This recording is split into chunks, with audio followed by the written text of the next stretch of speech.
Žádný jakoby jednoznačný odpovědi. Je to téma, který je velmi citlivý, velmi složitý, my s ním jako zápasíme, jako společenství, jako jednotlivci a pravděpodobně myslím si, že vlastně jako jednoznačně vyhraněný postoje spíš věci nepomáhají, ale spíš ubližují, takže je dobrý naslouchat všem stranám, které jsou nějak v tom tématu mají nějaký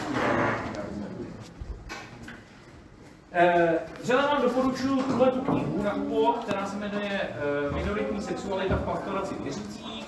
Napsal ji Marek Macák, což je psycholog, který je baptista. A pokud jste někdy byli u baptistů, tak víte, že baptisti jsou takový jako trochu adventisti bez soboty a bez vajtou. Takže vlastně je to všechno to, co znáte z naší církve, je u baptistů úplně stejný. Takže když víte, že když baptista napíše nějakou knížku, tak tomu vysoce pravděpodobně nějak budete rozumět, protože vychází z hodně podobných kořenů jako my. Marek Macák je gay, který žije v celibátu svým jakoby vlastním rozhodnutím a tím tématem se nějakým způsobem, myslím si, jako velmi fundovaně zabývá. Byl jsem na nějakém jeho takovýmhle podobným workshopu a bylo to super, takže kdyby náhodou jste někdy měli možnost si ho poslechnout, tak vám to vřele doporučuji, pokud vás tohle téma nějakým způsobem víc ještě zajímá. No a pak budu vycházet vlastně ještě z velmi zajímavé studie, kterou napsal člověk, který se jmenuje Ronald Lawson. To jméno vám taky doporučuji vřele, je to adventistický sociolog a všechno, co napsal, je strašně chytrý a je skvělej. Dělá jako velký sociologický studie o naší církvi celosvětově a on je v okolností taky gay a vlastně pro časopis Spektrum napsal takovou vlastně dlouhou studii, která se jmenuje Adventistická církev a její LGBT členové. A je to vlastně popis přesně toho, jakýsi historie, toho, jak se vlastně to téma vyvíjelo a jakým způsobem vlastně se církev k tomuhle tématu a lidem s menšinovou sexuální orientací staví dneska. Já začnu takovou otázkou na úvod, nebo možná jako provokativní tezi. Když jste křesťané, tak statisticky máte velmi sníženou pravděpodobnost toho, že spácháte sebevraždu. Víra je faktor, který velmi výrazně snižuje sebevražednost. Kromě jedné jediné skupiny, a to jsou lidé s menšinovou sexuální orientací. Lidé s menšinovou sexuální orientací, pokud jsou věřící, tak naopak mají mnohem vyšší pravděpodobnost, že spáchají sebevraždu, než pokud vlastně vůbec nemají s vírou a křesťanstvím nic společného. Jak to, že u určité skupiny lidí přestane fungovat ten ochranný faktor, který vám vlastně křesťanství dává, a naopak začne fungovat vlastně úplně opačně. Křesťanství je jakýsi jako protijev vůči sebevraždě. Ale pokud jste lidé s menšinovou sexuální orientací, tak je křesťanství vlastně jako mnohem jedovatější a vlastně vás zabíjí spíš, než kdybyste věřící nebyli.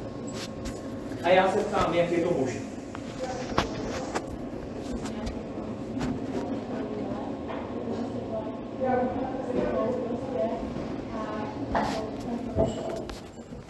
Neuznáváme pro víra, takže si určitě myslím, že to je vždycky špatně a jako nejsou přímý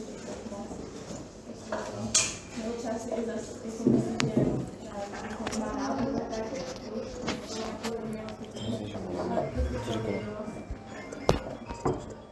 Já si myslím, že tohle je přesně ono. Církev vám říká, že byste vlastně nějak jako v hloubě svých bytostí někomu zvládnutí telefon.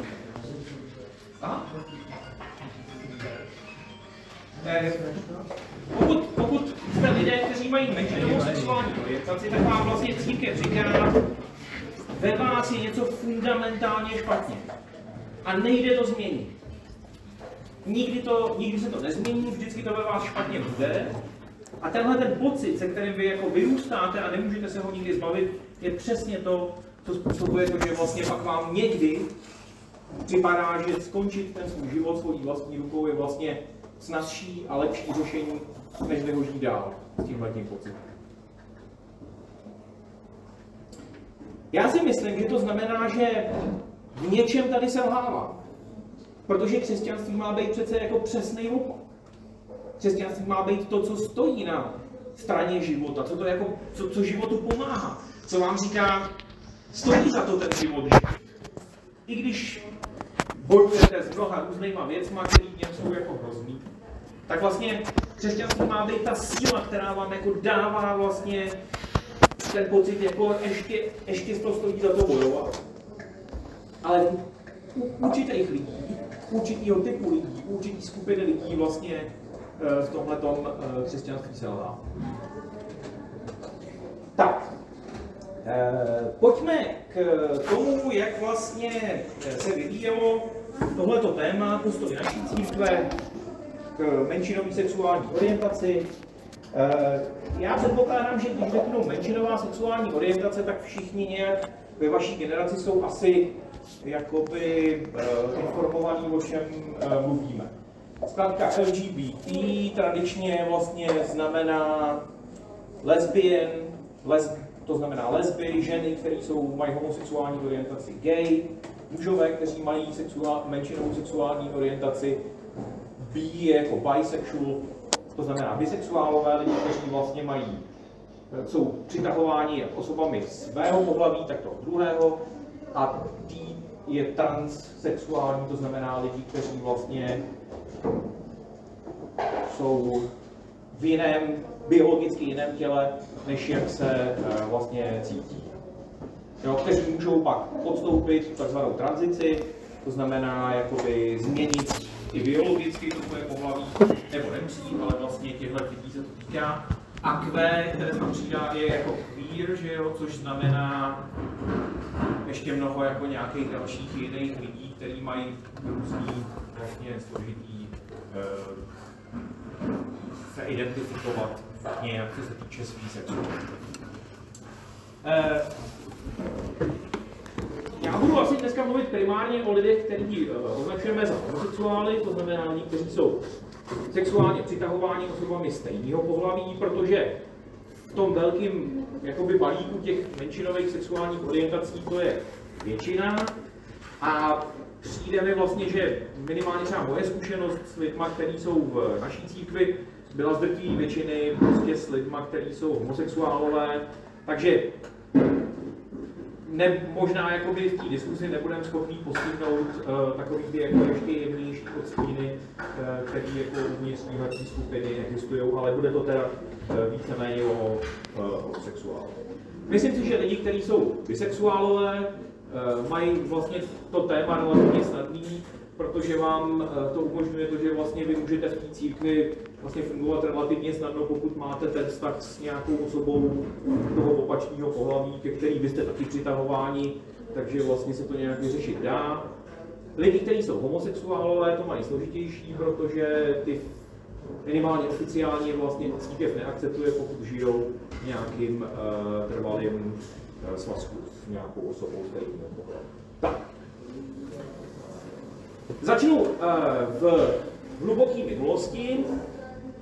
Raný adventismus byl, co se týče etických otázek a co se týče etických otázek sexuálních, velmi tolerantní.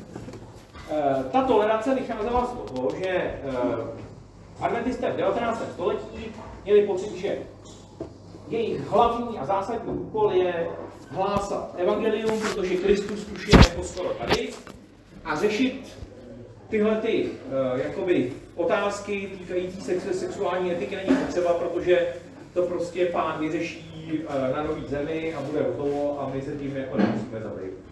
To znamená, že byli například velmi tolerantní vůči polygamy. Jo, když v Africe se šířil adventismus, tak vlastně nebyl problém, pokud tam byl muž, který má víc manželek, protože se to bralo tak, jako, že vlastně to se jako rychle vyřeší a bude to v pohodě. Dneska to samozřejmě velký téma je, téma, který je pro církev velmi složitý, protože pokud vy jakoby získáte někoho, kdo se obrátí, stane se křesťanem a on měl 3 manželky a vy mu řeknete, no jo, ale pro nás je to jeden muž a jedna žena, tak to s těma 2 manželkama, který najednou se jako ocitnou prostě vztahově, sociálně v úplném vzduchoprávu.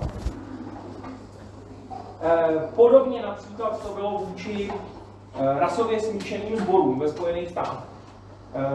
Všechny mainstreamové protestantské denominace měly rasově segregovaný sbory. Černošské i běložské. Ranní adventisté to takhle nebrali a prostě byly smíšené sbory, prostě protože se to bralo tak jako, že téma jako nějakých rasových neshod se prostě snadno vyřeší, protože Kristus už je jako skoro tady, tak v pohodě.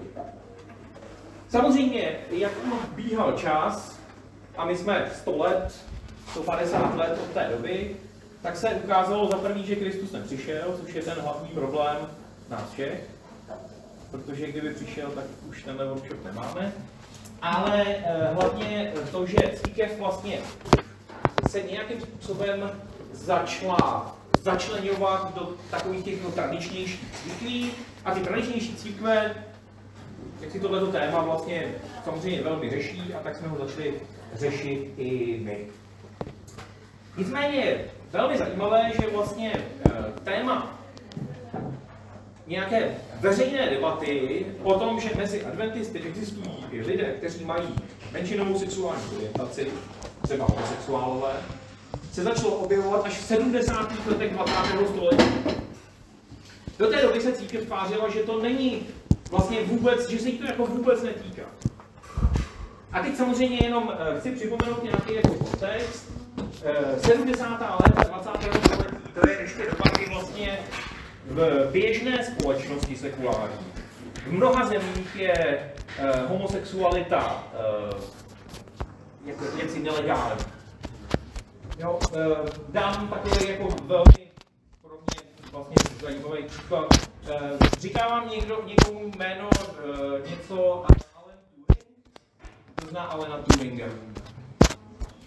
John Plechatý. Super. Přesně. Já si myslím, že historicky neexistuje jeden fyzický člověk, který by měl větší přínos k tomu, že spojenci porazili Adolfa Hitlera, než Alan Turing. No, žádný jiný prostě voják, nikdo k tomu nepřispěl. Alan Turing dešifroval nerozlučitelný německý kód, který se jmenoval Enigma. Díky tomu spojenci dokázali číst prostě německý depeše a bylo to obrovská výhoda prostě v té válce. My jsme tu válku vyhráli díky němu. A zároveň byl Alan Turing homosexuál, takže to, že on sám nejvíc ze všech lidí přispěl k tomu, aby spojenci vyhráli válku, nezměnilo nic na to, že po válce byl odsouzený a musel podstoupit chemickou kastraci, protože byl homosexuál. A to se bavíme o Velké Británii, 50. letů. A až vlastně někdy, nevím, tak 5 let, ještě královna Alžběta, když byla naživu, tak vlastně prohlásila jako amnestii, omluvila se jménem Velké Británie, prostě, že tohle to byla prostě jakoby velká chyba a že jo, ale rozumíte, bavíme se o tom, že vlastně homosexualita je stále nelegální, neakceptovatelná, není tématem žádný jako veřejné debaty, a lidi, kteří jsou homosexuálové, jsou vlastně nuceni k tomu, aby žili nějakým jako velmi tajným způsobem. Určitě znáte, že jo, termíny jako coming out a opak je closeted, víc jako doslova ve skříni, že jo. To znamená prostě tajíte svoji sexuální orientaci, anebo vlastně je to jako otevřený veřejný téma, vy prostě řeknete všem lidem kolem sebe, já jsem homosexuál, lesba, gay. Takže vlastně v téhle době 70. léta jsou ještě doba, kdy vlastně neexistuje to, že by někdo otevřeně prostě mluvil o svojí homosexuální orientaci. Až do doby, kdy shodou okolností vlastně v několika časopisech vyšly inzeráty, a jeden z těch inzerátů byl právě Ronald Wilson, který napsal anonymně o adventista 7. dne a zároveň gay a chtěl bych se potkat s nějakým jiným člověkem, který je taky adventista 7. dne a gay. A nemyslelo se tím seznámit se a mít sex, ale prostě myslelo se tím, jaký to je pro nás, kteří jsme součástí téhle církve a zároveň vlastně jsme homosexuální. No a vznikla organizace, se kterou si církev od té doby tak moc jako neví rady, která patří mezi ty takzvané podpůrné organizace, kdy někteří by měli za to, že církev vůbec nepodporuje a velmi by si přáli, aby ji nepodporovala. Vznikla organizace, která se jmenuje Seventh-day Adventist Kinship. To slovo kinship si znamená něco jako bratrstvo, nebo já nevím, jak se to jako přeložilo.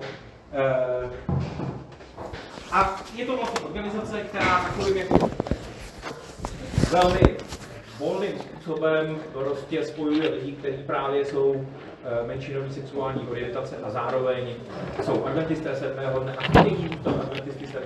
dne a tu církev mají rádi, nějak se s ní totožňujou a zároveň vlastně ta církev si s nima moc neví rady. Kdyby měli zájem, tak samozřejmě stránky této organizace jsou k dispozici, můžete na to kouknout, je tam bylo zajímavých věcí o tom, co dělají, co dělali. Je zajímavé, že vlastně úplně první jakoby to setkání fyzické se odehrálo ve Spojených státech právě v 70. letech a vlastně oni pozvali několik jako významných teologů, aby přijeli na tohle setkání a řekli jim, jak to teda je vlastně s Biblií a s postojem k homosexualitě primárně. No a ti teologové vlastně byli takový jako velmi vstřícní. Akorát když se o tom dozvědělo vedení církve, tak milým teologům zaplo tipec a řeklo jim, že teda v žádném případě. Ale bylo vedení církve vlastně už v těch 70. letech donucený teda zaujmout nějaký postoj k tématu. Ten postoj se různě proměňoval. Vlastně určitou dobu církev podporovala něco, čemu se říká konverzní terapie. To znamená, ten názor jakoby říká, existují určitý postupy, které je možné použít k tomu, aby se člověk stal z homosexuála heterosexuálem. Problém těch postupů je ten, že vlastně za ty jako desítky let, co se to zkoušelo, se ukázalo, že to prostě nefunguje. Nefunguje to minimálně u lidí, kteří jsou vlastně jako jednoznačně homosexuálně orientovaní, u lidí, kteří jsou bisexuálové, velmi logicky, to je jakoby trošku jiný. Ale pokud jste prostě přitahováni fyzicky osobou stejného pohlaví, tak neexistuje žádná jako terapie, žádná psychoterapie, žádná farmakoterapie, která by prostě způsobila to, že se vám najednou začnou líbit holky, když se vám předtím líbili kluci, nebo opačně. Církev naše nějakou dobu podporovala vlastně organizaci, která se jmenovala Quest, až do té doby, než zjistila, že vlastně vedoucí představitelé té organizace, kteří tvrdili, že vlastně jako tohle funguje, stále vlastně mají nějaký prostě homosexuální kontakty a tím pádem se to celé jako zhroutilo, dokonce tam docházelo k nějakému jako zneužívání, zase popisuje to Ronald Wilson celkem detailně, prostě to nefungovalo. Mezitím vlastně ve většinové společnosti sekulární došlo k určitým posunům, který jsou za první drtivá většina zemí prvního světa dekriminalizovala homosexualitu a za druhý vlastně Světová zdravotnická organizace a lékařská komunita přestala považovat vlastně menšinovou sexuální orientaci za nemoc. Do té doby se to za nemoc považovalo a právě na to logicky navazuje to, že pokud je něco nemoc, tak je to možné léčit, tak se snažíme to léčit. Dneska konsenzus lékařský je ten, že homosexualita není nemoc, tím pádem se neléčí, a vlastně stejně ani jako žádný léky na homosexualitu či jakákoliv terapie prostě nefungují. Církev postupně vlastně začala vydávat určitý stanoviska, který může nějakým způsobem projet. V roce 1985 se vlastně první zmínka o homosexualitě objevila v církevním řádu, kde vlastně je takový jako výčet věcí, které jsou v té sexuální etice nepřijatelné pro adventistů. Byla tam zmínka o předmanželském sexu, manželské nevěře a též tedy homosexualitě. Jako něco, co je vlastně důvodem pro vyloučení a co vlastně není možné, aby adventista dělal. Nicméně je to taky doba, kdy vlastně začíná rozlišovat mezi něčím, co se nazývá tradičně sexuální orientace a tím, co je jakoby prax. Jo? A církev vlastně v této době zaujala postoj, který drží doteď, to znamená homosexuální orientace nebo jakákoliv jiná menšinová sexuální orientace není důvodem, proč by na člověka mělo být pohlíženo jako na hříšnějšího než na jiného. Ten problém je ta praxe. To znamená, dnešní oficiální vlastně postoj je ten, že pokud má někdo homosexuální orientaci, je to úplně OK, ale nesmí praktikovat jakkoliv. To znamená, musí žít v celibátu. Což je složitý téma. Nějak se propojuje s jednou vlastně zajímavou kauzou, která teď jako velmi silně hýbe církví naší v Evropě. My jsme měli jako kazatelé v Německu takový jako setkání, teologickou konferenci a já jsem se tam potkal s předsedou sdružení, který má sídlo v Hamburgu. A tam se prostě stalo to, že jeden z kazatelů udělal prostě veřejný coming out v nějakým kázání, který bylo přenášený online, tak řekl prostě, že je bisexuál, ne praktikující, že žije v celibátu, ale že teda jakoby by chtěl stále zůstat kazatelem a trhla se samozřejmě velká bouře. Ten předseda sdružení to věděl, vlastně bylo to nějak jako po dohodě s ním, že to takhle udělají. Nicméně vlastně celé to celá ta jako severoněmecká unie plus sdružení se odstalo pod obrovským tlakem generální konference, která má za to, že prostě takovýhle člověk nemůže být kazatelem na církvi. Navzdory tomu, že on vlastně jako přesně splňuje ty pravidla, které církev sama řekla. To znamená, jestli člověk menšinový sexuální orientace, ale nepraktikuješ a žiješ v celibátě, tak je to vlastně OK. Ale najednou to OK není, když jsi kazatel. OK je to, když jsi člen. To nám nevadí. Ale když jsi kazatel, a jakoby oni najednou jako začali argumentovat tím, že on vlastně jako to veřejně řekl během kázání, takže to je jako propagace toho jako dle vedení GK prostě hříšního sexuálního života. Jsem zvědavý, jak to dopadne. Nebo lépe řečeno, doufám, že to dopadne tak, že Německá unie bude stát na svém, protože ona jenom vlastně drží to, co je oficiální pravidlo a odpovědí. To znamená, sexuální orientace není problém, problém je, pokud ten člověk praktikuje. No jo, ale samozřejmě téma je složitější, protože říct, můžeš být křesťanem, pokud budeš v celoživotním celibátu, není to skoro to, co dělají římští katolíci, kterým to schutí odloukáme o hlavu?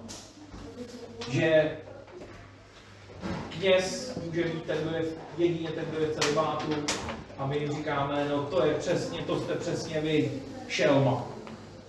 Ale jsou tady nějaký lidi, kterých si říkáme, mělo by to jako u nich platit vlastně úplně stejně. Měli by to celoživotní celibát. Dobře, k tomu později. Tak jenom vlastně možná přečtu vlastně v roce 2012 vyšel dokument Generální konference o homosexualitě, který najdete i na stránkách naší unie přeložený, a tam se říká. A teď jsme v takové jako zvláštní dichotomii jazyků, který církev vždycky jakoby používá. Jo. Církev adventistů 7. dne vyznává, že každá lidská bytost má z božího pohledu stejně vysokou hodnotu a chce v Ježíšově duchu sloužit všem mužům a ženám.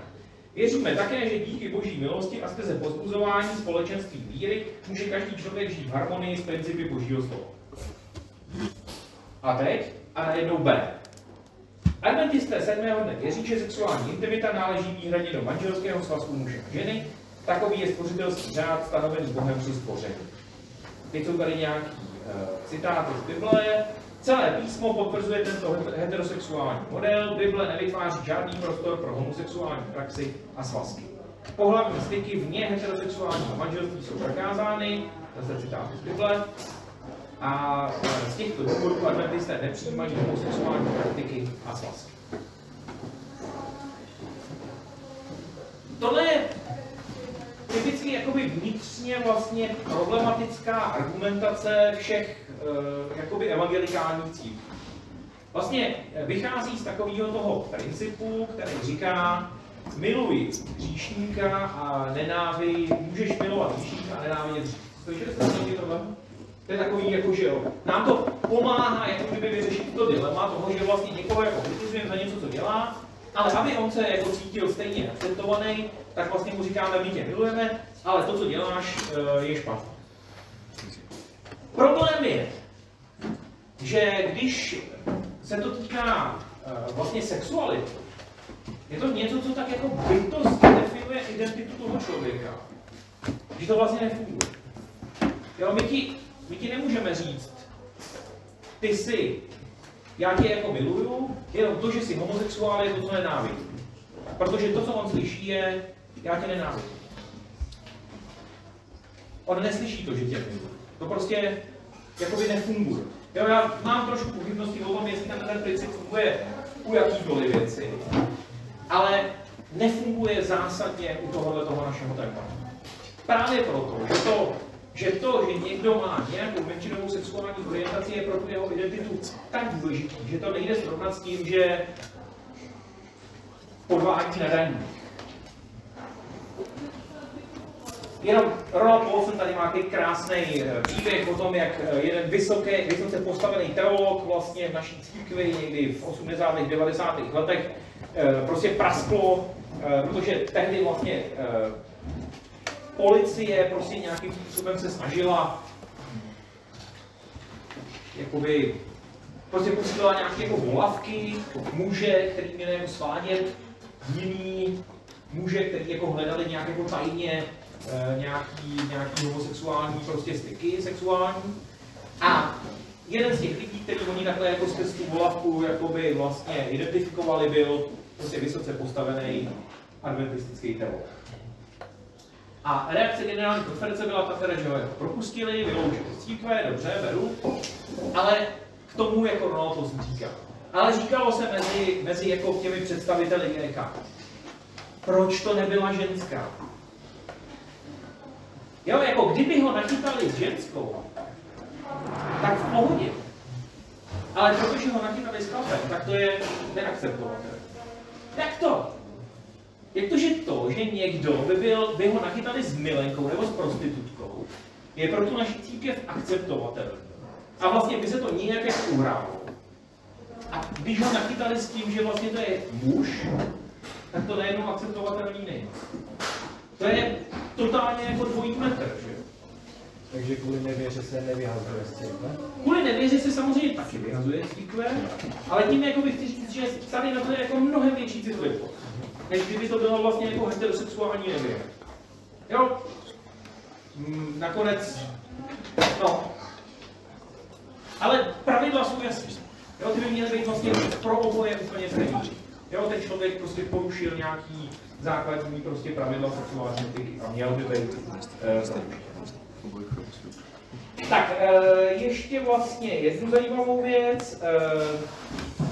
existuje dneska něco, co církev vlastně, zase nějaká jako podpůrná organizace, která měla být právě jakousi jako protiváhou toho Seventh-day Adventist Kinship, a to je organizace, co se jmenuje Coming Out Ministries, a ta vlastně jakoby říká, podívejte, jsou tady lidé, kteří jsou homosexuálové, žijou v celibátu, dá se to vydržet, je to v pohodě, můžete být adventisté 7. dne a tohle je vlastně jako OK.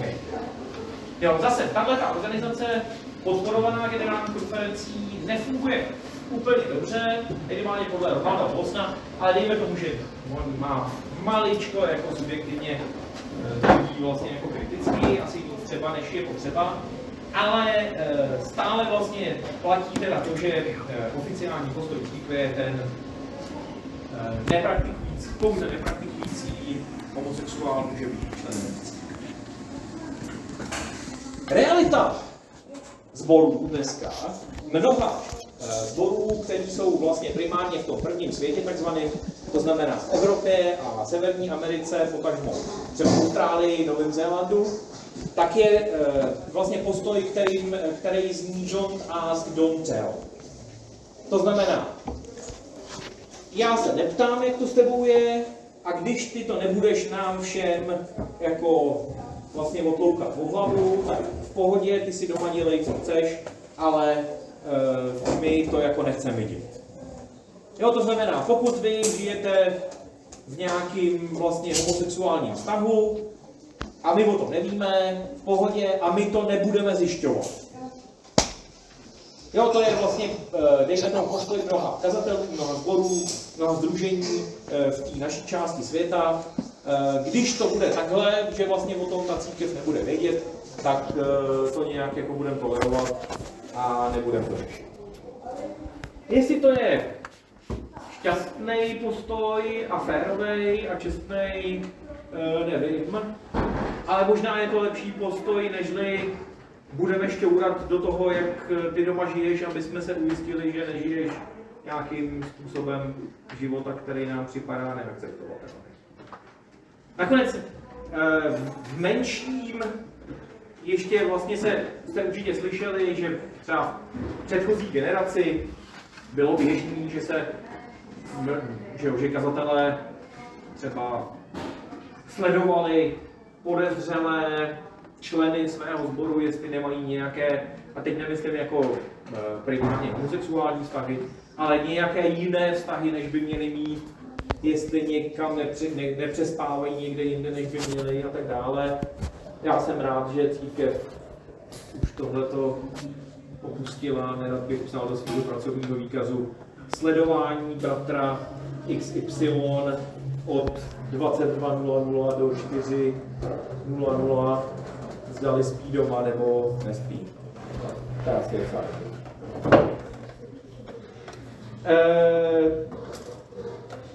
Většina, což je zajímavý, vlastně většina adventistických univerzit, velkých adventistických škol po celém světě, má nějaké studentské organizace podporující studenty, kteří mají menšinovou sexuální orientaci. Pro církev tohle je jako problematické téma, protože zvlášť jakoby ta konzervativnější část vlastně má pocit, že pokud na tom kampusu je organizace, která vlastně říká, pokud jsi gay nebo lesba, můžeš přijít sem k nám a budeme si o tom povídat, tak je to jakási jako podpora té věci a že vlastně oni by byli radši, kdyby to vůbec nebylo, protože vlastně by mohli mít pocit, že takovýhle lidi neexistují. Oni akorát existují, to je ten problém, jenom tím zůstanou sami. Tohle je samozřejmě zase zajímavý téma v tom, že církev se dostává do jakýhosi tlaku, který k ní přichází z té většinové sekulární společnosti, která má pocit, že jakoby podpora menšinové sexuální orientace je něco, co je důležitý, co by jakoby mělo být. A naše církev na jednu stranu jako má ráda, když ty její školy jsou akreditovaný a vlastně uznávaný tím celospolečenským nějakým systémem, a zároveň by jako chtěla tyhle ty věci jako si držet podle těch svých pravidel a ono to ne vždycky úplně jde. Jo, ono to někdy vlastně vůbec nefunguje a vlastně díky tomu je to pak takový jako na hraně broušení na obcí nějaký. No, ale jak říkám, všechny vlastně školy, naše velký hlavní už takové organizace mají. Tak, dost o historii. Teď teda něco o 1546, 1630 končíme, že? Takže teď něco o homosexualitě v Biblii. A já to vezmu totálně tím světem, protože za první nejsem žádný jako biblista a za druhý mám pocit, že to téma je vlastně jako strašně jako nejednoznačný. Nejednoznačný primárně proto, že my všichni čteme Bibli s nějakým předchozím. Je nějaká část, ta konzervativnější, která je proti, dejme tomu označovaná tou liberální stranou jako homofobní, tak vlastně čte určitý biblický pasáže s předporozuměním, který je negativní. Bible jednoznačně je proti homosexualitě a je to na mnoha místech. Úplně stejný předporozumění může být na té druhé straně, to znamená, já chci vlastně Bibli číst tak, abych v ní našel nějaké jako obhájení toho, že i lidé s menšinovou sexuální orientací mohou být křesťané a Bůh je milují. Takže, jak jsem řekl, letem světem, takový nejvýraznější, nebo jeden z nejvýraznějších vlastně starozákonních biblických textů je příběh o Sodomě a Gomoře. Nakonec homosexualitě se dřív říkalo sodomie. Nevím, jestli jste ten termín někdy slyšeli. Asi už ani v době mýho dospívání se moc nepoužívalo, ale dřív prostě bylo jako relativně běžný. Proč? Protože znáte takové místo, že jo, Lota jsou andělé a přijdou tam mužové sodomští a řeknou, vyveď nám je, abychom je poznali. A my víme, že poznali znamená v tom starém zákoně, abychom s nimi měli sex, ne abychom si s nimi povídali. Což vlastně je bez pochyby nějaký jako dost šílený. Ale problém tohoto místa samozřejmě je ten, že to nejproblematičtější na té chvíli asi není úplně to, že se jedná o homosexuální věc, ale o nějaký jako sexuální násilí. Zneužití vlastně. Mnohem víc, než to, že se jedná o jakoby sex mezi osobami stejného pohlaví. Bez pochyby tohle není to, co znamená jakoby nějaký konsenzuální vlastně vztah. To znamená, že myslím si, že tenhle ten text se tradičně jako aplikoval jako odmítnutí homosexuality spíš asi neférovým způsobem. Mnohem výraznější potom jsou dva výroky nebo dva texty z Levitiku, a sice 18. a 20. kapitoly, kde je řečeno, budeš-li ležet s mužem jako s ženou, je to před Hospodinem ohavnost. Dokonce ve 20. kapitole pak je řečeno, že vlastně takový člověk má být zabitý. Což dokonce bylo jako v těch dějinách samozřejmě mnohokrát aplikováno a lidé, kteří to dělali, opravdu byli zabíjeni.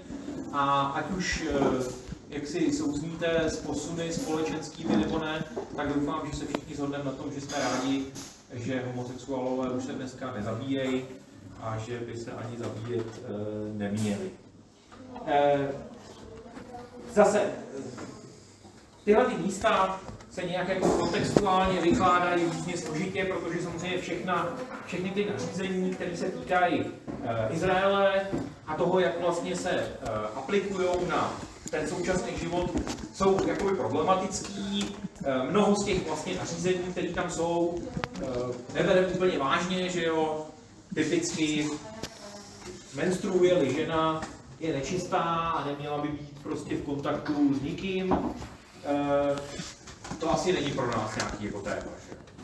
A pak jako selektivně si vybereme nějaký jiný místa, který vlastně nám připadá, že se jako velmi snadno přenesou z toho starověku do současnosti a moc si nad tím neláme hlavu. Některý lidi si nad tím lámou hlavu. Jestli se ten text dá číst tak, že vlastně jako říká, je to OK, to je zase jiný složitý téma. Velmi podobný jsou vlastně výroky z Nového zákona, a sice specificky z vlastně dvou Pavlových listů, a sice Římanům 1:24-27 a 1. Korinským 6:9 až 11. Určitě nějak jako tušíte, že vztah vlastně antického světa, toho řecko-římského k homosexualitě byl vlastně jako velmi takovej jako volnej. Jo? Ze všech těch starověkých civilizací bych řekl, že tahleta jako byla nejvstřícnější vůči lidem, kteří vlastně praktikovali nějaké homosexuální vztahy. Ten starověk samozřejmě neznal nic takového jako rozlišení orientace a té realizace. Stejně tak ten starověk vlastně nedokázal rozlišit mezi tím, jestli lidi, kteří vlastně mají nějaké takovéhle vztahy, je mají, protože je to pro ně prostě nějaká jako hedonistická rozkoš, jak to bylo prostě v tom starověkém Římě, kde se prostě vyzkoušelo cokoliv, co prostě se těm lidem chtělo vyzkoušet. A nakolik vlastně se tady bavíme o lidech, kteří jsou tak jakoby, to definujeme my, to znamená vlastně přitahování tím stejným pohlavím, ne tím druhým. Jo, jenom malá vsuvka v závorce. Homosexualita je samozřejmě jako, nebo homosexuální chování je složitý, protože homosexuální chování minimálně třeba dočasně je něco, čemu jsou schopni čistí heterosexuálové. A víme to velmi specificky třeba z toho, že vlastně homosexuální styky navazují vězňové, který nemůžou mít heterosexuální styk a zároveň, kdyby byli na svobodě, tak by určitě neměli sex s osobama stejného pohlaví. Ale jakmile jste v tom kontextu sociálním, který vlastně vám tohle to neumožňuje, tak vlastně lidé, kteří sebe identifikují jako heterosexuály, se chovají homosexuálně. To nám trošku komplikuje samozřejmě právě tohleto, protože víme, že něco takového se praktikovalo v tom řecko-římském světě. Apoštol Pavel tam používá vlastně dva termíny, jeden z nich je malakos a druhý arzenokoites. Arzen je muž, koitus znáte, že jo, to je jako sex. A ten malakos znamená vlastně jako doslova měkký a označuje to jakoby jakéhosi jako mladíčka. Jo, vlastně ten starořecký svět prostě jako znal něco takového, to znamená staří muži, kteří jako měli prostředky, si měli prostě nějaké jako milence mladí, kteří si vydržovali. A vysoce pravděpodobně tohle je to, co vlastně Pavel jako kritizuje, víc zase nežli to, co my bychom dneska nazvali prostě nějaký konsenzuální vztah dvou rovnoprávných bytostí, které se svobodně rozhodnou pro to mít spolu prostě nějaký fyzický vztah. Kdyby jste si chtěli přečíst nějakou vlastně trošku jako zhrnující studii na téma vlastně spíš jako by z té liberální strany křesťanský, tak vám doporučuji studii, kterou vlastně udělala Českobratická evangelická, která se jmenuje Problematika homosexuálních vztahů, kterou poté přijal synod ČCE, kde vlastně jsou výklady, myslím, takový docela jako relativně, nechci říct konzervativní, ale střízlivý vlastně přístupy k tomu, jak vlastně tyhle biblické pasáže číst. Samozřejmě existují i konzervativnější, kteří budou říkat, že vlastně to, co v Biblii je celkem jako jasně prostě odsuzující a není to vlastně možný číst jakkoliv pozitivně vůči homosexualitě. Jedno samozřejmě Otázka je, existuje v Bibli nějaká pasáž, která by byla vlastně teda jako pozitivní vůči homosexuálním vztahům a tradičně vlastně se mluví o pasáži, která je, nevím, jestli jako je možný takhle číst nebo ne, a to je vztah mezi Davidem a Jonatánem. Víte, že David a Jonatán měli takový jako velmi intimní přátelský vztah. Intimní přátelský, tak to jakoby čteme my tradičně. Samozřejmě lidé, kteří třeba jsou víc. Prostě je možný vlastně to číst i tak, že to třeba bylo ještě něco víc, než jenom přátelský vztah. Nakonec žalostě Davida, když Jonatán zemře, zní takto. Stíská se mi po tobě, můj bratře Jonatáne, byl ke mně plný měhy, tvá láska ke mně byla podivuhodnější nad lásku žen. To je docela jako samozřejmě si vidí. Ale čteme to do toho textu, je to samozřejmě možné. Nevím. Těžko říct.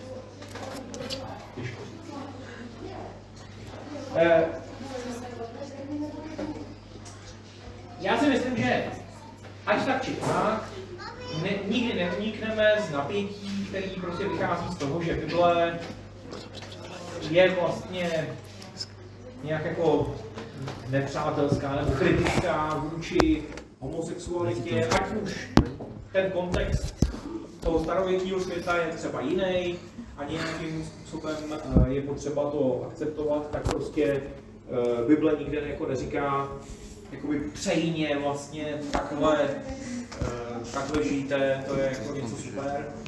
Ale zároveň, co si budeme povídat, Bible je jako v té sexuální etice možná někdy otevřenější, než jsme my. Právě třeba v poligamii. Poligamie je něco, co asi není za první legální, za druhý ani akceptovatelný církví, a přesto je to akceptovaný Bohem. Celkem zjevně. A vlastně rodinní vztahy jsou v Bibli takový jako složitý a komplikovaný a dějou se tam opravdu divné věci, co si budeme povídat. Mnohé věci z Bible nečtěte dětem před spaním, když chcete, aby měli nějaký pozitivní příklady. Dobře.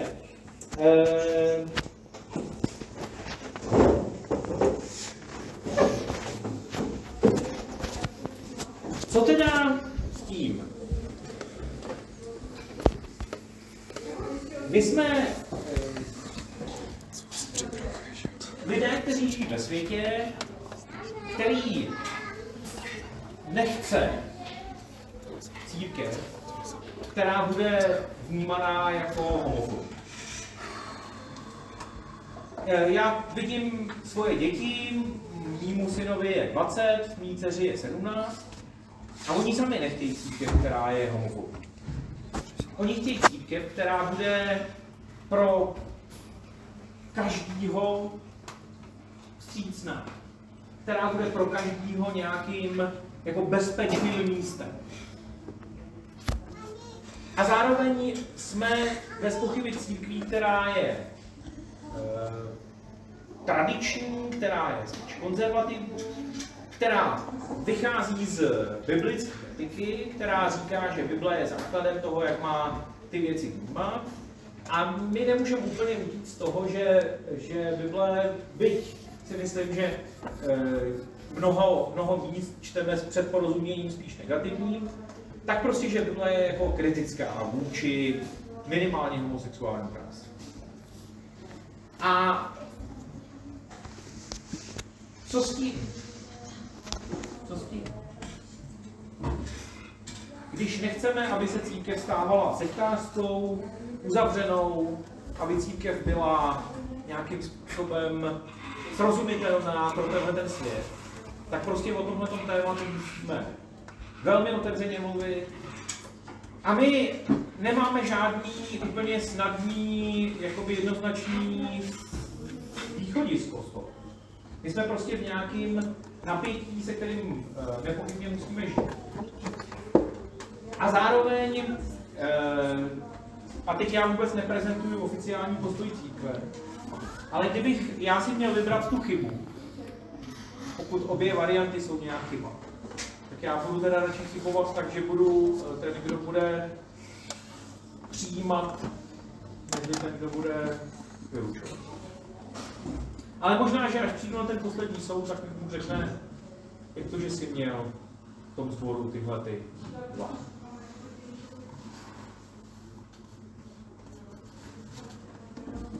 Tak, a teď je prostor pro diskuzi. Jak to vidíte vy?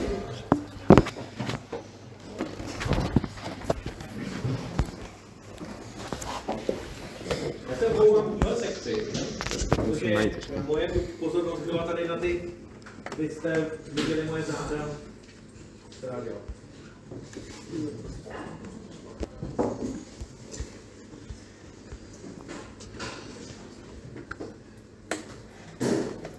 Prosím. Takže postoj je teda jaký, že jako Bible neříká nic proti homosexualitě, ale zároveň jsou tam pasáže, které bychom mohli brát, jako že jsou pro homosexualitu, nebo jak tam teda? Ty jsi neposlouchal moc, ne? Poslouchal, ale jako ten výklad byl 20 minut, abych to bylo takový zkrátký zhrnutí. Potřebuješ to v jedné větě. No. Já jsem říkal, že navzdory tomu, že si myslím, že většina teologů četla ty biblické pasáže, které se týkají homosexualitě s nějakým jako homofobním předporozuměním. Takže prostě i já, člověk, který chce být vlastně jako vůči homosexuálům vstřícnej, nechci obejít to, že Bible je prostě vůči homosexualitě kritická.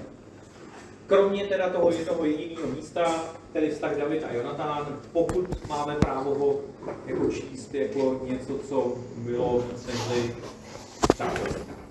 No i kdybychom ten jejich vztah brali jako, že byl homosexuální, tak to neznamená, že to by bylo podporuje, protože David byl člověk a byl hříšný. Jasně. Jasně. Ani by to neodsuzovalo, že jo? Ten vztah je tam jako neutrálně prostě nějak jako popsaný, spíš pozitivně. A nešlo se vlastně v tom logiku, jak je to tak napsané, že neodsuzují případ s mužem jako se ženou. Nešlo spíš o to, aby se vlastně Izraelité oddělili od toho starověkého Řecka, kdy vlastně tam byla ta pederastie, kdy vlastně si jako ti staří Římané vydržovali ty mladé holky a vlastně žena pro ně byla jako nižší než... Jo, já myslím, že to tak jako hodně je, protože opravdu ten kontext toho té starověké doby je výrazně jiný. Jo, je to tak, že vlastně často, že jo, pro nás homosexuální sexuální styky nemají žádnou náboženskou konotaci. V tom starověkém světě to náboženskou konotaci mělo, zvlášť v tom starozákonním. Jo, to oddělení od těch jiných národů bylo bez pochyby vlastně, že jo, často kritický vůči tomu, kdy se sexualita používala v kontextu nějakých třeba náboženských obřadů. To může klidně takhle jakoby být. A v tom Nový zákon pak vlastně se vymezuje vůči tomu řecko-římskému světu, kde je přesně to, co říkáš ty. To znamená vlastně spíš takový jako nerovný nějaký jako vztahy, blízko třeba nějaký jako pedofíly nebo něčemu takovémuhle. Což může být spíš předmětem té kritiky.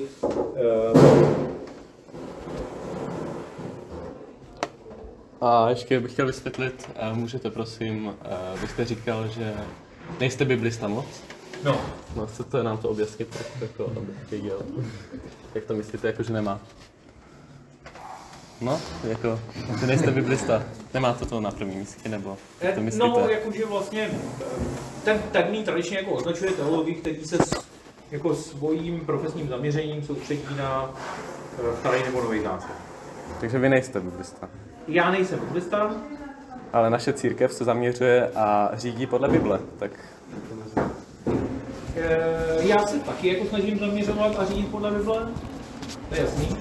Tím jsem jako chtěl říct, že to chce, že nějaký jako přesný definice těch termínů, které se tam používají, by chtěli nějakého odborníka na hebrejštinu nebo řečtinu, kterou já jsem také studoval, ale nejsem úplně ten odborník na hebrejštinu a řečtinu.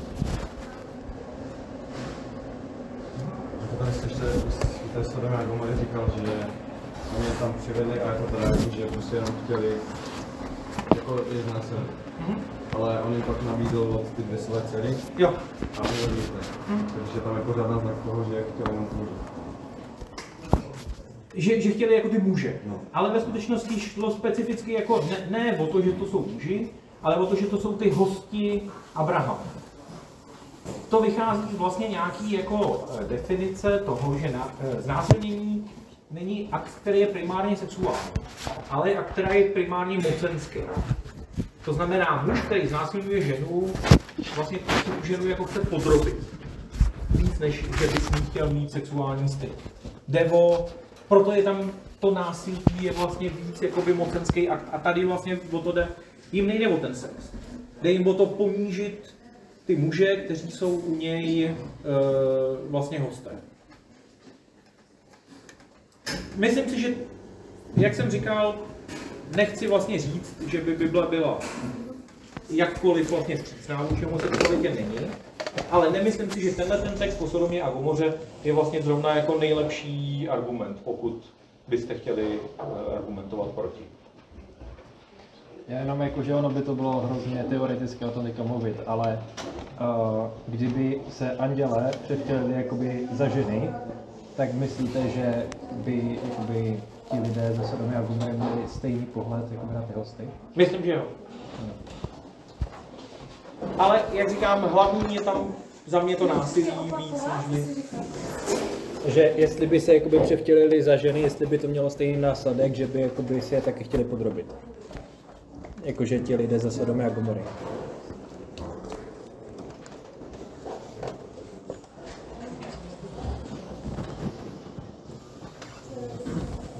Potom ještě, jak byl ten výklad té řečtiny, že já jsem to zase moc nepochopil, ale že oni chtěli prostě, nebo tam bylo něco o tom, že brali mladý kluky. Ano. A tak jsme se bavili o té pedofílii, že to možná byla ta pedofilie. Nebylo by to, kdyby bylo o té pedofílii pojmenované jako pedofilie a ne homosexualita, že? Tam není termín homosexualita, jsou tam vlastně ty dva termíny. Arsenokoites, což znamená ten, kdo má jakoby sexuální styk s muži, a malakos, což znamená mladíček. A právě propojení těchto dvou jakoby termínů většinu biblistů vede k tomu, že mají za to, že se jednalo o tenhle ten vlastně jako zvláštní vztah starší muž, který si vydržuje mladíčka. No, nevím, to třeba osobně dává větší smysl, takže prostě aj pedofilia je homosexualita, to vychází špatně. To je taky možné. Takže pak bychom mohli zase říkat, že třeba pedofilie není jako v Bibli zmíněna. Nebo na žádných místech. A tohle jako mi dává, že oboje jsou prostě daný jako špatně.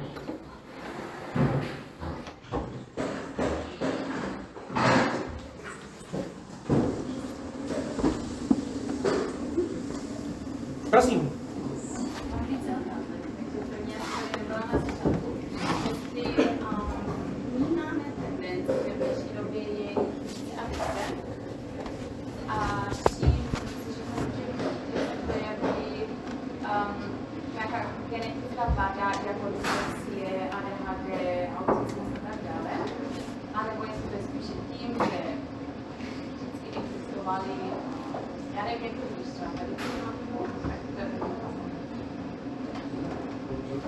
Já si myslím, že je to proto, že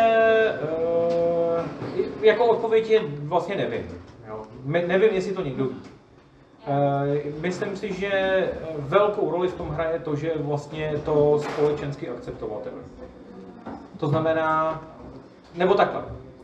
Sexuální identita je věc, ve které genetika hraje nějakou důležitou roli. Ale není úplně to daný tak, že vlastně vy se jako narodíte s nějakou jako sadou genů a znamená to, že takhle to bude. My jako víme, že během třeba dospívání, během nějaký jako adolescence se ty věci utvářejí. A nějakou roli tam hrajou i nějaký jakoby zkušenosti vaše. Jo, vlastně veliký výzkum, takový jako revoluční na tohle téma udělal profesor Kinsey. Nevím, jestli jste to jméno, dokonce na HBO je nějaký seriál o něm. Tak on vlastně udělal takový jakoby veliký výzkum sexuálního chování dospívajících Američanů někdy jako v 50. 60. letech. a udělal vlastně takovou škálu od 1 do 10 a řekl, že lidi, kteří jsou 1, jsou jakoby čistí heterosexuálové a lidi, kteří jsou 10, jsou čistí homosexuálové. To znamená lidi, kteří vlastně nikdy, vždycky byli přitahovaní tím jedním pohlavím nebo tím druhým. Ale že cca jako 1/3 té populace vlastně je jako někde mezi tím. Jo, to je strašně moc. Jo, to znamená, on tam jakoby říká, prostě lidi, kteří třeba, že jo, jste prostě v nějakým jako bazénu se svým kamarádem prostě, on se přemíká, vy se na něj podíváte a on se vám líbí. A pak, ale nic se jako nestane, jenom tenhle ten okamžik, vy se pak oženíte, máte prostě manželku a žijete normálně. Ale on říká vlastně, to už jako tam je jako jakýsi jako homosexuální zážitek. Jo. A vlastně ten Kinsey říká, 1/3 té populace celý vlastně je někde mezi tím a vlastně ono se to jako kdyby takovým zvláštním fluidním způsobem vytváří a je možný, že ta jakoby vstřícnost společenská vlastně jako vede i k tomu, že víc lidí se pak jako identifikuje jako homosexuálů a nejsou to ty desítky. Jo, nejsou to ty lidi, kteří prostě s tím nemůžou nic dělat, jsou vždycky byli přitahovaní jenom tím vlastně stejným pohlavím a prostě nikdy je nepřitahovalo to druhé. Jo, takže já to říkám, protože to téma je vlastně jako hrozně komplikované. No ale když to říkáš, tak právě si přemýšlím o tom, že to není problematické, když otevřeme jako do kořán dveře a budeme vlastně, jak si říká, naší společnosti může se rozhodnout, jestli si volíte nebo tu, jestli si prostě gay nebo to, když úplně všechno, nebo si nic není dané přírodou, jo?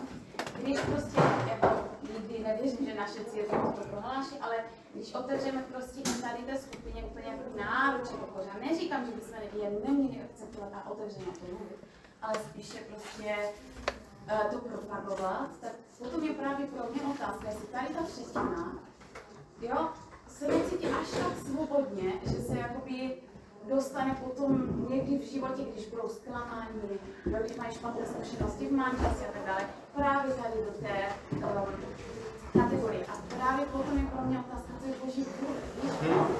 Že já vnímám, že Bůh nás stvořil jako muž a žena. Jo. Že tam něco mezi tím může vzniknout, co prostě ten hřích přinesl, jo? Jako všechno ostatní, co je pokažené, nebo já nevím, jak to říct. Prostě to není ten ideál, který a vnímám zároveň, že my jako křesťané bychom pěkně měli hledat život a směřovat k tomu ideálu. Jestli tam něco je mimo nebo vedle, tak samozřejmě přijmout a já jsem se už říkali, dát ten prostor, aby jsme byli otevření a mohli se audovat třeba. Ale já nevím, kam to má směřovat. Já jsem z Německa, takže já znám ten příklad, jo? Já osobně si myslím, že kazatelová žena, takže já si myslím, že ten kazatel má nějakou funkci vyšší, vzoru a tak dále, jo? A to je prostě pro mě problematické. Já jsem taky příklad, protože vidím, jak se tam děcka prostě, já chci být prostě s holkou, ale prostě hetero, má všechno prostě klučicí, zajímá se klučicí, romantiku, všechno prostě v něm je kluk a stále miluje holky, jo? Ale je to prostě už tak si říkám, za pár let to třeba bude litovat, jo, a to je jedno. Každopádně chci říct, že pro mě je prostě otázka, kam my jako církev, nebo jakou směr prostě dáme, jo, jestli si máme přizpůsobit, nebo jo, tak. Hele, já si myslím, že my nebudeme nikdy jako extrémně liberální, že? My jsme prostě v tom spektru křesťanským na té konzervativní straně a myslím si že zároveň, že je správný, že se o těch věcech bavíme. Mně to trošku připadá, že ta diskuze je taková jako, že jo, měly by být ve škole automaty na kondomy, nebo ne? Měla by být sexuální výchova? A ten argument vždycky byl, že jo, vy začnete s dětma mluvit o sexu a vlastně oni to začnou dělat. Ale jakoby vlastně nějaký sociologický data říkají opak. Jo, vlastně moje generace neměla téměř žádnou sexuální výchovu. My jsme vyrůstali v 80. letech, 7. třídě biologii byl nějaký popis prostě reprodukčních orgánů, na který jsme se všichni jako hrozně těšili. Pak se to odbylo jednou nějakou prostě hodinou, při kterým to bylo velmi jako technicistní. O reálném sexuálním životě tam nebylo nic. Jo, mí rodiče se mnou vůbec o sexu nemluvili. Já už jsem se svýma dětma o sexu mluvil, oni mají sexuální výchovu ve škole. A to, co je zajímavé, oni se chovají mnohem zodpovědněji, než jsme se chovali my v jejich věku. Oni začínají se sexuálním životem později, než jsme začínali my, a oni vlastně jsou, jakoby se chovají bezpečněji, než, a teď nemluvím o křesťanech, mluvím o celé populaci České republiky. Takže jakoby ten argument byl spíš ten, když se o tom mluví a je to téma, tak to spíš jakoby pomáhá, protože ty lidi se chovají zodpovědněji. Ale nevím, jestli to jde přenést na tohle. Jo, jako s tím souhlasím asi, ale pro mě je stále otázka, jak se potom jakoby,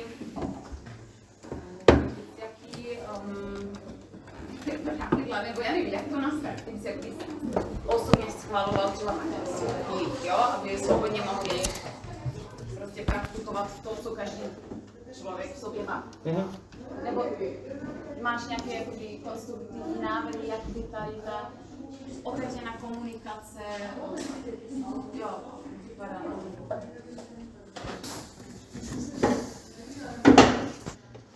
Teď mluvím úplně jako čistě za sebe, jenom za Michala Balcera. Já bych si přál, kdyby pro lidi, kteří jsou homosexuálně orientovaní, byly stejné pravidla jako pro ty, co jsou heterosexuálně orientovaní. To znamená monogamní vztah, bez nevěry prostě, aby mohli žít tak, jako žijeme my, kteří jsme heterosexuální.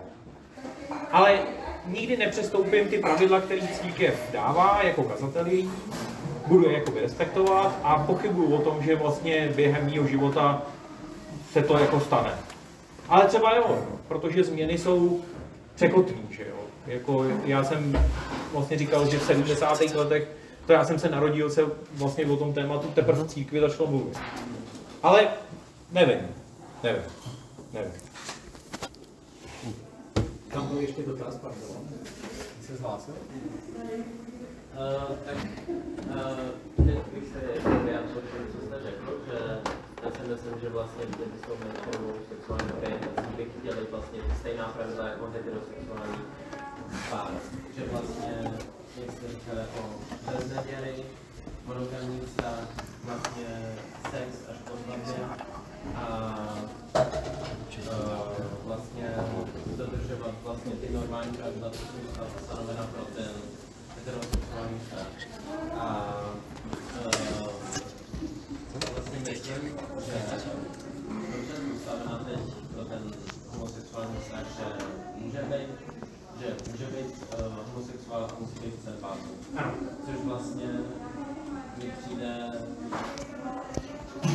špatný, když to řeknu jako takhle, že prostě to není jednotný s tím heterosexuálním vztahem, že prostě heterosexuál může mít jako ženu, může mít ženu a může prostě, nebo může mít takhle holku a může s ní být jak chce. Ale zatímco homosexuál nemůže mít vlastně toho partnera. Že vlastně kdyby fakt tam věděli, že dnes jsou něco chtějí, tak nemůžou. A pak bych ještě se rád vyjádřil, jak jste říkala, že máte vlastně jakoby třeba to, jak jste říkala, že jich je čím dál tím víc, tak vlastně, když vezmu můj naší příklad, tak před 70 letama bylo víc praváků než leváků. A čím víc jich bylo, těch leváků, tak těm lidem, ty lidi začali víc vzdělanci. A takže to je samé jak tady.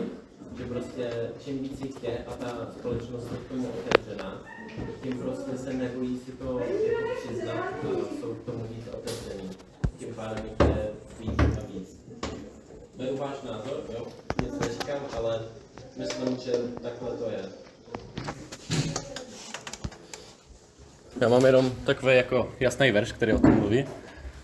Je to Římanům 1, 26 až 27 a je to o tom, Bůh je proto vydal hanebným vášním. Jejich ženy vyměnili přirozené obcování za to, které je proti přírodě. Stejně tak muži opustili přirozené obcování se ženou a vzpláli touhou k sobě navzájem. Muži páchají nestydadost s muži a za svou zvrácenost na sebe přivádějí nevyhnutelnou odplatu. To znamená, že se k tomu jasně Bible staví, že to není dobře a že je proti tomu. No. Děkuji. No, že to proti přírodě, tak vlastně i v přírodě můžeme pozorovat, že tam jsou nějaké jako sexuální páry třeba některých určitých zvířat. A jako teda by mě zajímalo, že to proti přírodě, tak proč se to v přírodě jako taky jakoby ukazuje. Jestli je to jako nevysvětlitelné.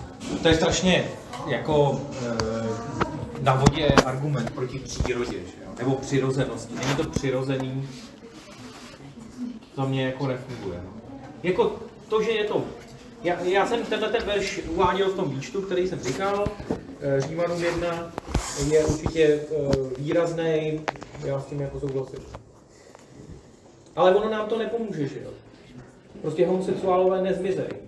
Ne, budou stále tady, budou chtít věřit v Boha, budou chtít být adventisty 7. dne a my prostě se s tím musíme potýkat, přijímat je, nebo je vyloučit, nebo je odmítnout. Tohle téma tady prostě bude. Já jsem pro méně restriktivní. No, já s tím souhlasím, ale podle mě hranice mezi tím je přímě a podporovat. Že ten text Římanům, ano, jako podle mě to je hřích a to bychom měli jako označit jako hřích, jako každý jiný, že třeba do extrémní příklad, jo? Že nebudeme podporovat psychopata, který chce zabít. Tak jako je to extrémní příklad, ale podle mě to podobné. Není. Tyhle příklady jsou vždycky jako hrozně zavádějící. Říká se tomu falešný argument ad absurdum, to znamená jako vlastně řekneš, je to jako kdybychom podporovali vrahy, ale to není pravda. Sexuální vztah mezi dvěma dospělýma lidma, kteří oba se svobodně pro něj rozhodnou, není to stejný jako vražda. To je jako nesmyslná analogie. Tak třeba jako, ok, tak jiný příklad. Tak třeba když jsme podporovali, že se budu dívat na ženu se křtičem, to bychom taky neměli podporovat. Jo, bez pochyby. Tak a to mi přijde už jako adekvátní příklad. Že zdržovat bychom se toho měli, ale prostě myslím, že bychom se toho měli zdržovat. Ty jsi ještě hlásil, pojďme možná směřovat diskuzi ke konci, máme poslední... Já jsem chtěl dodat k tomu, jak se to popularizuje, tak jsem měl taky příklad zážitek ze třídy, kdy jeden spolužák prostě se označuje normálně jako prostě s ženou, jako on nechce nic s mužem, ale prostě když byl na party, tak proč to neskusit, tak prostě se tam vykousl s klukem, jakože tím, že je to normální, tak proč ne, ale kdyby to asi se o tom nemluvilo nebo takhle, tak by ho to ani nenapadlo. Já jsem na začátku říkal, že tohle není jako naše téma primárně, to znamená, že jsou jako sexuální excesy ve společnosti, o tom já nepochybuju a není to co já obhajuji nijak. My jsme se bavili o lidech, kteří jsou v naší církvi, berou křesťanství vážně a tohle je pro ně jakoby složitý téma, pokud se jich to vlastně osobně týká. Tak dáme přednost.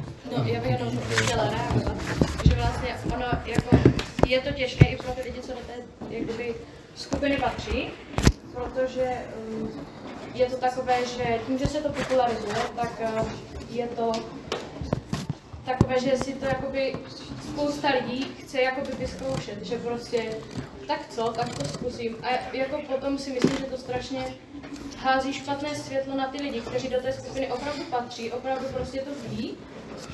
Prošli si třeba tím, že museli jako se vyautovat před třeba rodiči, rodinou. A potom přijde nějaký borec, jak říkáš, prostě co je na holky. a řekne si, tak proč bych to neskusil, že je to takové prostě, že to strašně jako fakt špiní ty jako lidi, co tam jakoby opravdu patří. Děkuju. Já bych chtěl jenom říct, že bychom je měli fakt přivádět jako k Bohu a starat se o ně, ale dát jim 100% jasně najevo, že to je špatné a že s tím naše církev nesouhlasí. Takže tak bych řekl asi to nejdůležitější. Prosím.